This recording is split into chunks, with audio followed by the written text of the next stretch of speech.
Hey viewers, my name's Cara. Today I want to talk about trance, and my cat is already wanting to be part of it. Today I want to talk about trance, and I know I've talked about this before. I don't recall if I've ever done a video specifically just about what is trance, what do I mean when I talk about it, and so this is going to be something that's going to go in my Witchcraft Back to Basics playlist, which I haven't added anything to for a little while.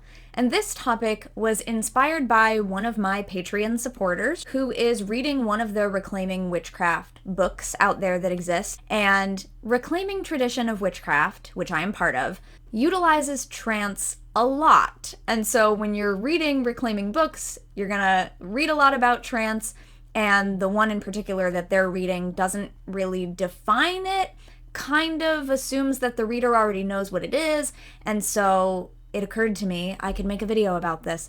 So if you have, or if you haven't, either way this is true, the Spiral Dance by Starhawk, the 20th anniversary edition, I was gonna say if you've read this, but whether you've read it or not, chapter 9 of this book is all about trance, and this book is still used and recommended as kind of a pre-reading before you take the Elements of Magic class, which is meant to be an introduction, and you learn the basics of trance in that class. I've taught that class 3 times, I've taken it 3 times, so I've been part of formal Elements of Magic classes 6 times at this time in my practice.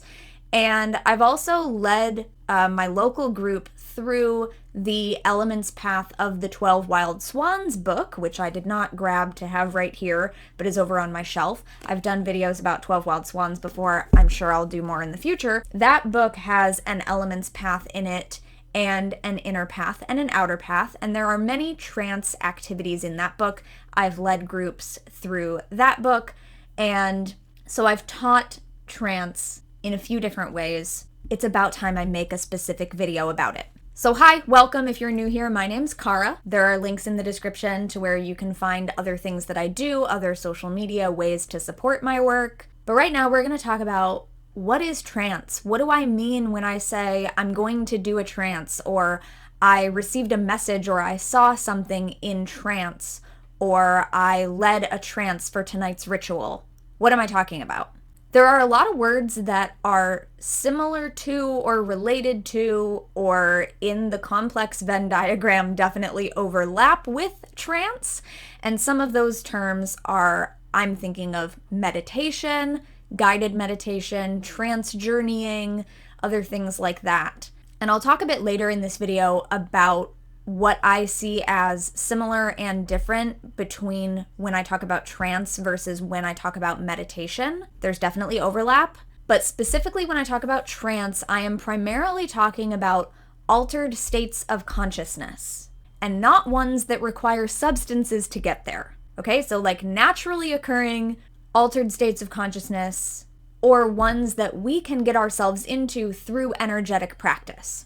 There are religious and spiritual traditions throughout the world that use substances to achieve this goal. That is not something that we do in my practice, in my tradition. So I'm going to be talking about the ways that we do that magically and energetically.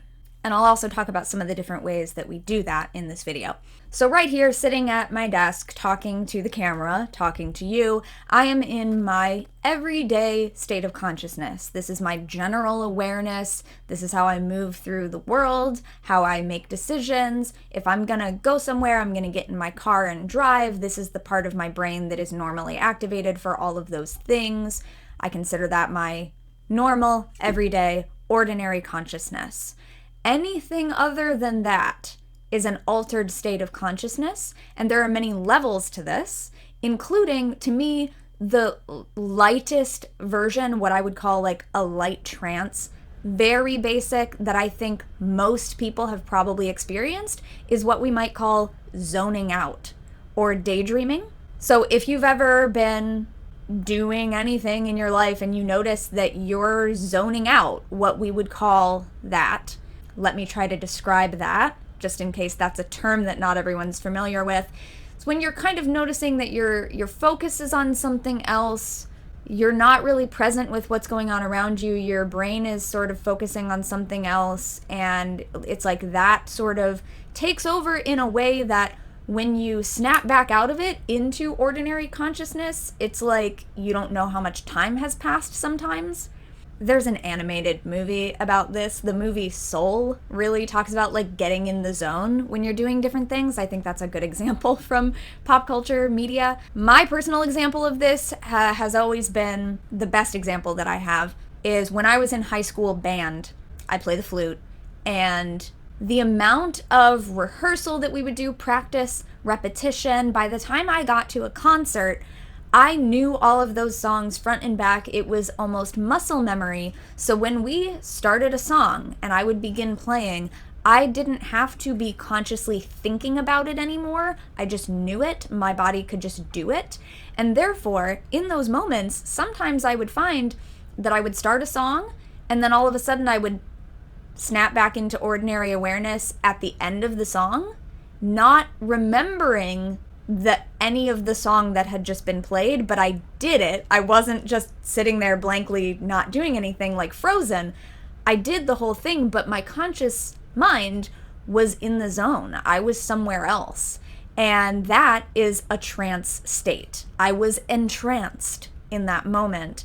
So I consider that sort of a light state because it's something that can happen naturally for people depending on what you're doing. For some people it's when playing music, for some people it's when dancing, singing, and we'll talk more about those things later, but it could be anything. So if you've ever had an experience like that where you've zoned out or you're bored in class or at work and you're daydreaming, whether or not you actually see things visually, that's a different story, and I have another video about that actually, about what I mean when I say visualization, and I talk about how it's not just seeing things. That's also in my Back to Basics playlist. I'll link it in this video, and probably in the end screen as well. But whether or not you see things in order to think of it as dreaming, you might experience a level of focus of your awareness that someone might call daydreaming. That your awareness is off somewhere else instead of where you are.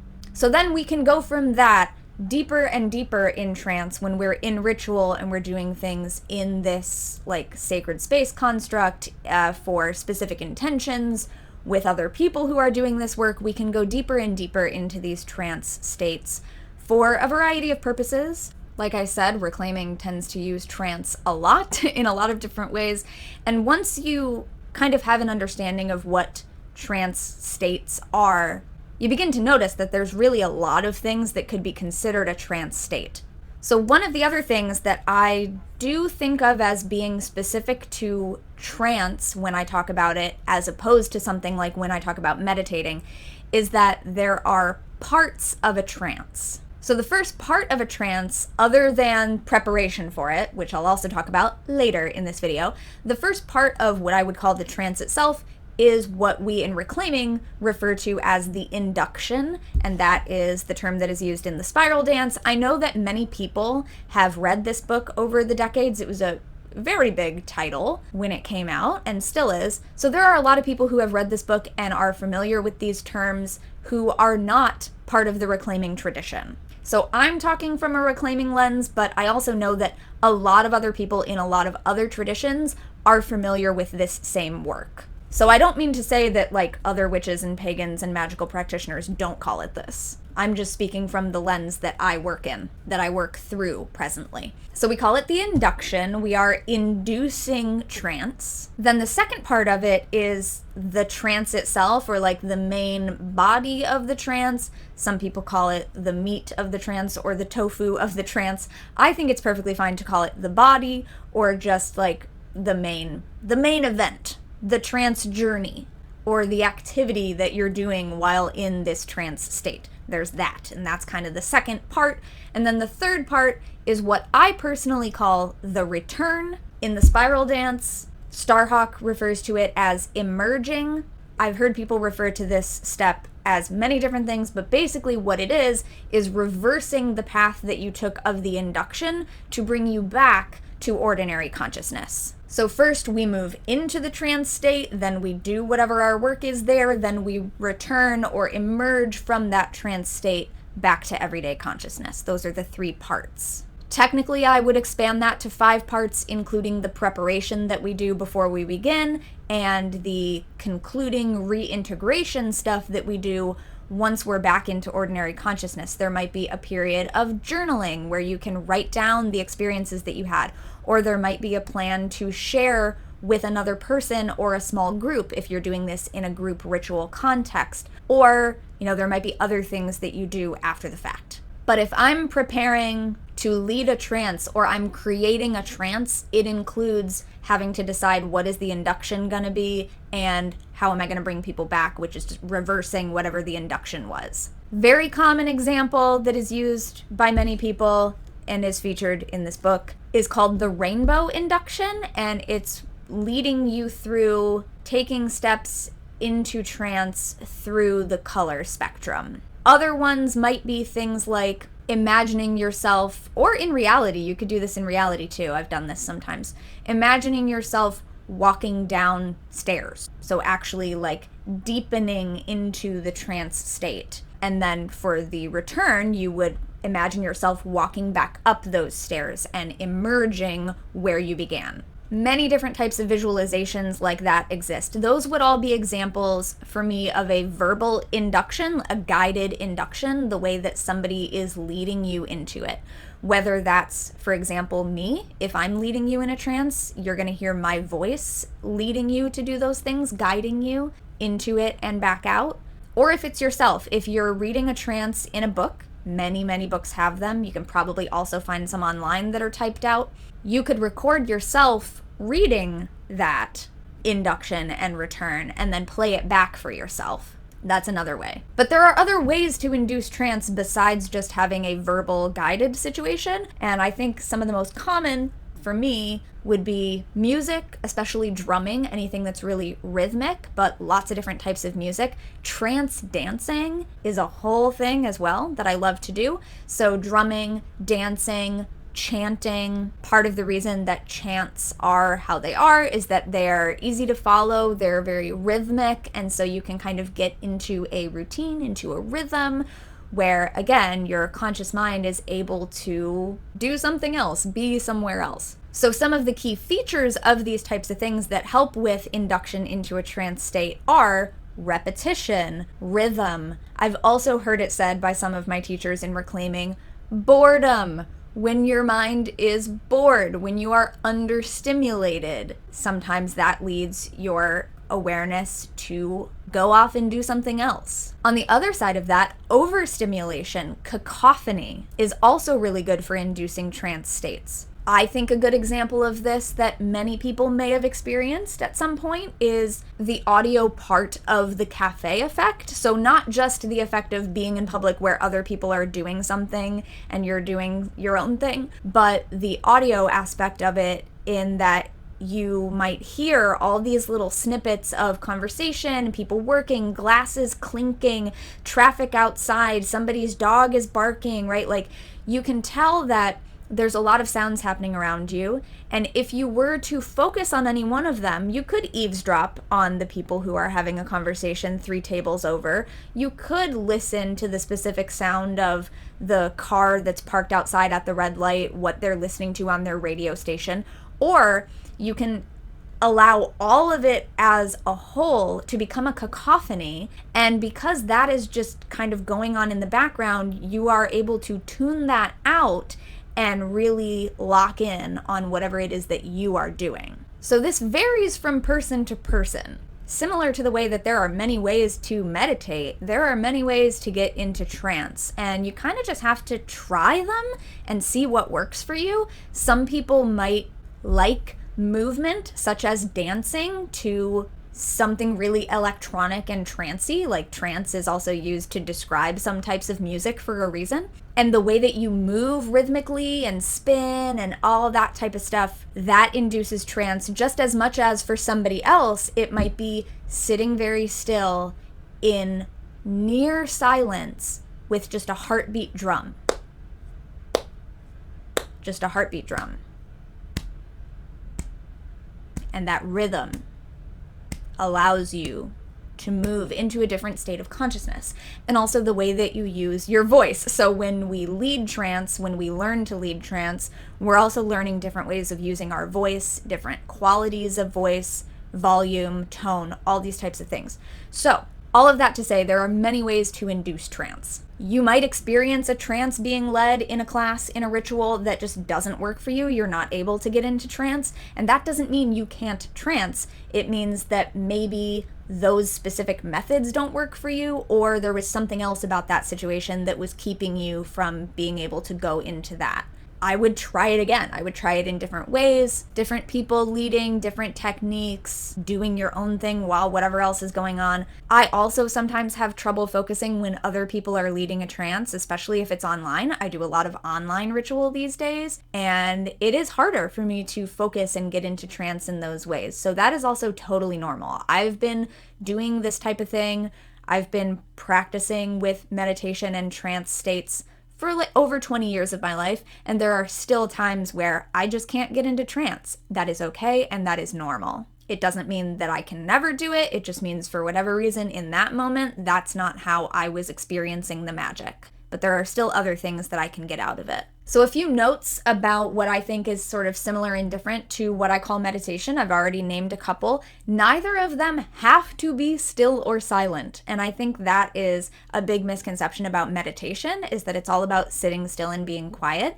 That just does not work for some people. Luckily, there are many ways to meditate, some of which involve movement and some of which involve sound. So trance is the same way when it comes to that. You can move, you can do a walking meditation, you can do a walking trance, and you can be drumming, you can be singing, chanting, repeating phrases, affirmations, spells. You can be making noise as well. Meditation to me is more about presence though, like present in the present moment, meeting yourself where you are, and trance is more about going into altered states and doing something else. That's how I see them personally at this point in my practice. And meditation does have like a start and an end to it, but I don't see it as having those specific and distinct parts like trance does of having the induction, the body, and the return. Maybe it's just a little bit more formalized, and that's why I see it differently. But they are very much related things. If you are somebody who meditates or is interested in meditation, I don't think that trance would be that far off for you. But I think that often they have different goals, especially if your meditation is about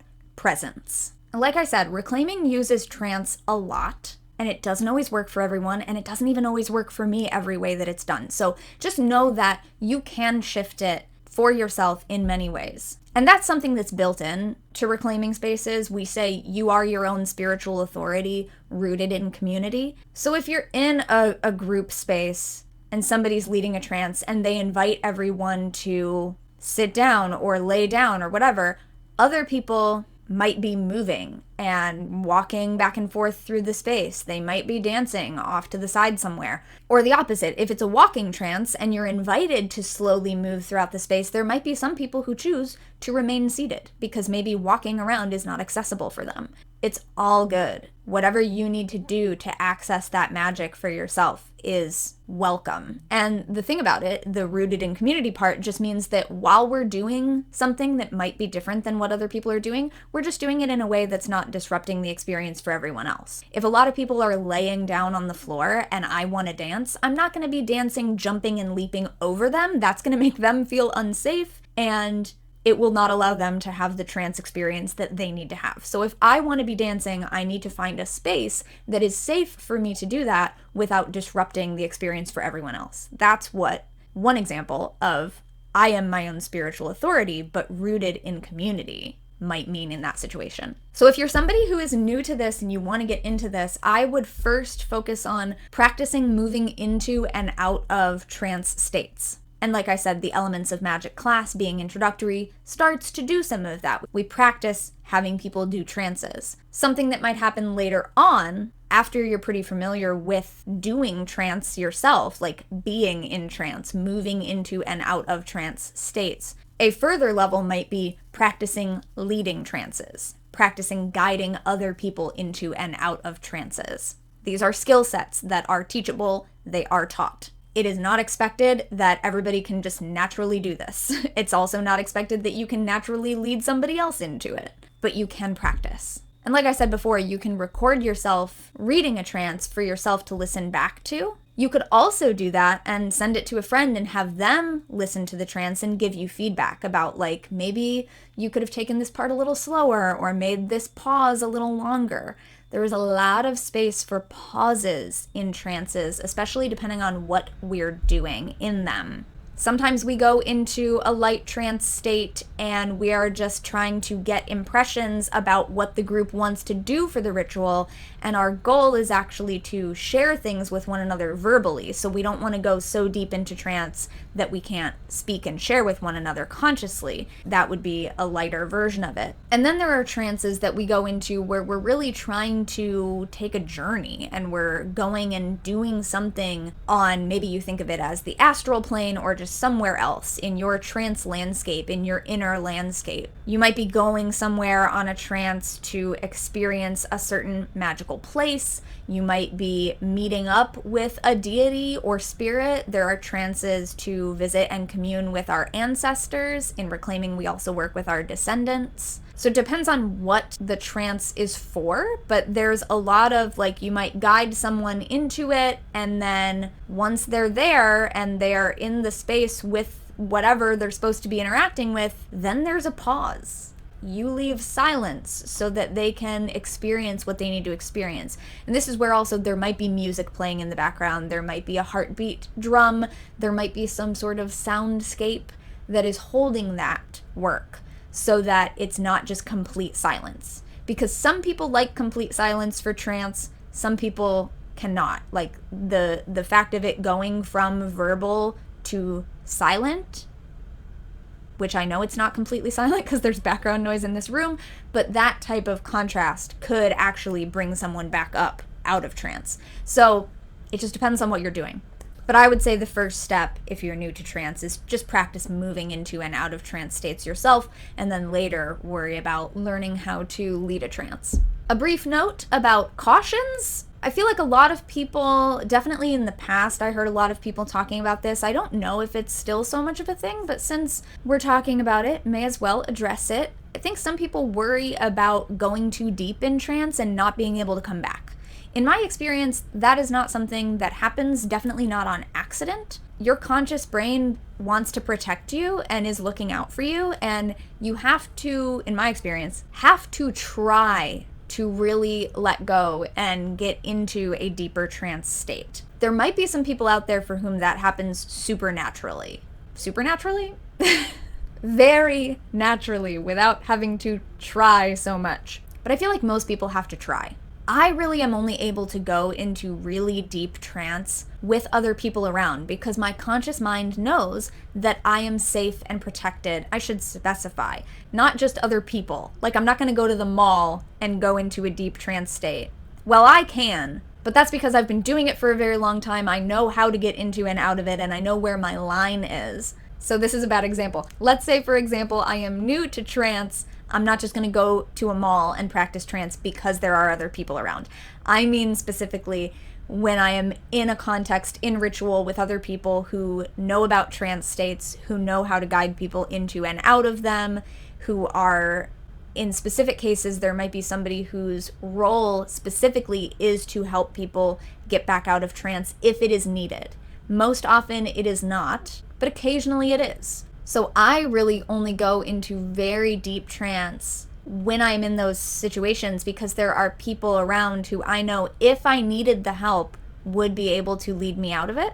And there are specific ways that we do that. I'm not going to go over that in this video because that's not what I feel a beginner trance video, that's not in the scope of this. That's much later.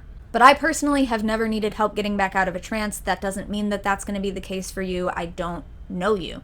I don't know who all is watching this video. I don't know what your level of experience is or your capabilities. But I can say that for me, I have an easier time getting into deeper trance states when I am with someone who I know is skilled at these things and will have my back if I needed it. And because I have that level of comfort, I haven't needed it because I've been able to do what I need to do.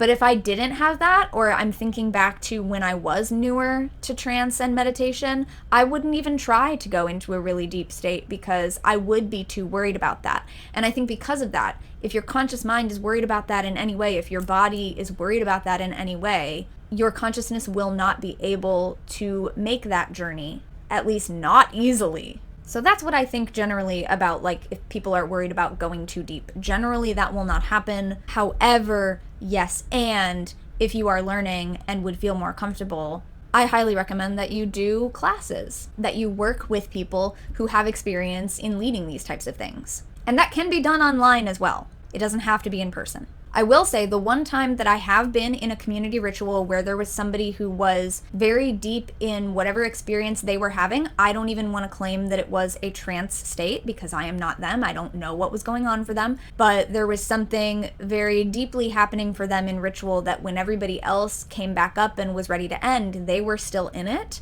And I was one of the people there helping them return. And a lot of what that involved was grounding. So I would say that if you are not familiar with some basic energetic practices like grounding and centering and being present in yourself in the present moment, I would suggest working on those things first, because having a really solid grasp on grounding and how to be in yourself in the present moment, that's going to help you be able to return to yourself after the fact. Reclaiming and Fairy, Anderson Fairy, which Reclaiming kind of comes out of, they also have specific practices for doing that type of thing, which again are outside the scope of this video. It's long enough already, but make sure you're following me on social media. I don't make a video about it every time I do it, but I post when I am co-facilitating workshops, when I'm co-teaching core classes. The Elements of Magic class is a great opportunity to do this type of work, especially for beginners. Many teachers all around the world teach these classes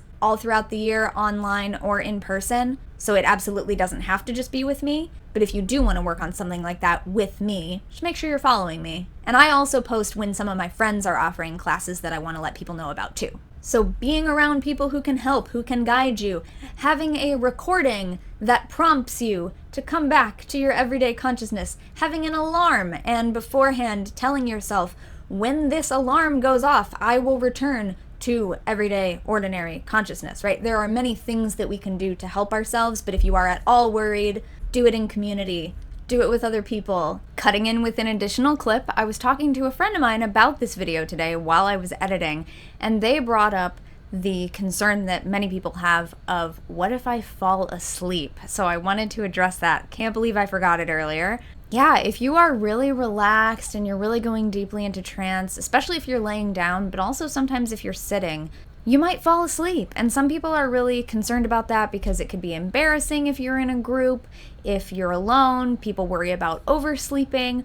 So I think, first of all, the idea of having an alarm as part of your return process is very helpful for this too. If you think that you might fall asleep, especially if you are by yourself, so there's not somebody else to help wake you up, having an alarm as part of your return process will also help wake you up if you have fallen asleep. And just as far as reassurance, if that happens in a group setting, at least in my experience in reclaiming spaces, that's fine. Some people fall asleep. I almost fell asleep recently when I was really deeply in trance, and I was laying down at the time, and I was so relaxed and I was warm and comfortable, and everything kind of went away. And I came back and realized, oh, I think I might have actually dozed off for a minute there, but I still came back at the end of the activity, and it's fine. If you fall asleep, your brain is still processing things, your body is still processing things. So whatever happens in that moment, I tend to feel, and many people in my community tend to feel, and we teach that whatever is happening in that moment is the magic that needs to be happening for you in that moment. The friend I was talking to fell asleep and actually had a dream in which they received messages. And maybe they wouldn't have received that if they had remained awake. Maybe it was easier for them to do that in a sleeping dream state than in a waking trance state. So yeah, if you're concerned about it and you're by yourself, set an alarm. If you're with community, someone will wake you up, and at least in the spaces that I'm in my tradition, in my community spaces, And I haven't been in every space that is part of my tradition, but the ones that I have been in, it's not a problem. We're not going to judge you for falling asleep. That's part of the process. Your magic happens the way that it has to happen for you. So I did want to address that because that is a very good point to bring up. So now, back to the rest of the video. And the last little section that I want to talk about before I wrap up this video entirely is prepping for trance. And that might include something like being in community, setting an alarm, but other than that, I recommend that you have water, keep hydrated, have water nearby. It is totally okay in the middle of trance if you're, let's say I'm doing a very still, seated, eyes closed trance. It's totally normal and okay in the middle of that to open my eyes, reach over, grab my water bottle, take a sip of water, put it back down. That's all part of it. Sometimes in trance we come back up and then we go back down. And then we come back up because, there was a noise or I had a different, and then we go back down. That is also similar to meditation. So have water, have some hydration nearby, have some food nearby, especially grounding foods, but eating anything in general will help ground your body and ground you back into your body. So that's have that nearby so that at the end you can do that. You can reach over for your orange slice or whatever and enjoy that. Something also that's very common with trance, again, I cannot claim this is true for everybody. I don't know everybody in the world, and I don't know how they respond to trance. But something that is common is that when we move into trance states, our physical body gets cold. So if that is something that happens for you, that you notice is happening for you, or that you think might happen for you, having a blanket or a fluffy jacket or something like that nearby so that if you start to get cold in trance, you can have that on. That's also very helpful. I would consider that part of prepping. If you are going to be seated, making sure that you have a comfortable position, you get into your comfortable position. Or if you're going to be moving, making sure that you have the space to safely move around. Making sure that you don't have any interruptions so that you can focus. Although again, interruptions happen, and maybe you actually want to practice being able to stay in or flow into and out of with interruptions happening. Maybe that's something that you're doing, especially if you've set an alarm or you have something else in particular that is your cue to come out of trance. Any other noise that's not that alarm that I set, that's just going to help lull me into trance. It's going to be part of that cacophony. It's going to be part of what I tune out. But that specific alarm sound, that'll bring me back, right? That's the idea. So again, part of prepping would also be, are you going to have music playing or not? Are you going to have recorded guidance, listening to a recording or not? All of that I would consider part of prep. What do you need to have around you in your physical space to allow you to do that work? Being in community or with somebody who can guide you, water, food, a blanket or something if you're going to get cold, comfortable position to be seated or laying down, or space to move. No interruptions, or we're working with interruptions today. Music or not, recorded verbal guidance or not.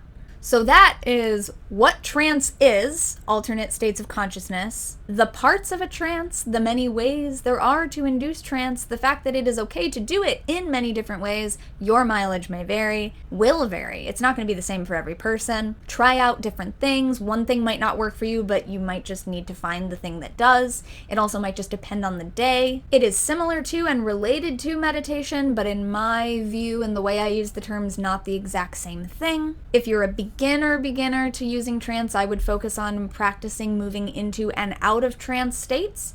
If you're already familiar with that, you've been doing trances for a while and you have not yet led a trance, I would invite you to consider that maybe the next step in your journey with trance, as opposed to your trance journey, is maybe learning to lead it and guide it for other people. Reclaiming Tradition does a lot of work with trance. The Elements of Magic class is a good introduction and involves some introduction to trance. The Elements class is used as a prerequisite for other core classes. So once you've done that, you can go on to other classes that might be using trance a lot more and in different ways, and you can learn a lot more about it. There are also other practices that involve using trance states that once you are pretty good with trance states, you can work on those other things. But I would also say that if you've been to any kind of modern pagan witchcraft space, if you've ever been to a public ritual or a private ritual, whatever, I feel like most people are using trances. And especially, again, I think that many people have experienced the very light trance states that we might call daydreaming or zoning out. So it is not something completely unknown to your body and your consciousness, most likely. And if you find yourself at this point having questions about visualization, maybe you can't imagine things visually, that is okay. I have another video about that. It's not all about being able to see things. And the way I've been taught to lead trance, we are encouraged to evoke all of the senses because not everybody can see things visually in their mind's eye. If you've had trouble with trance in the past, maybe that's part of why, if they only focused on seeing things and you can't do that. That doesn't actually mean that you can't trance. It might just mean that the way that one was being led isn't gonna work for you. So I hope that this video helps. Definitely just a crash course. There is so much more to be said, but that is as concise as I could think to cover some very basics, some frequently asked questions, some common concerns. So I hope that you enjoyed it. I hope that that helps. So thank you very much for watching and or listening to this video. I will see you next time. And until then, don't forget to be awesome, blessed be, and goodbye. Here in the end screen, you will find my Witchcraft Back to Basics playlist, which includes this video and also the one that I made about visualization a few years back. And I've included that video here separately for you as well. Have a great day!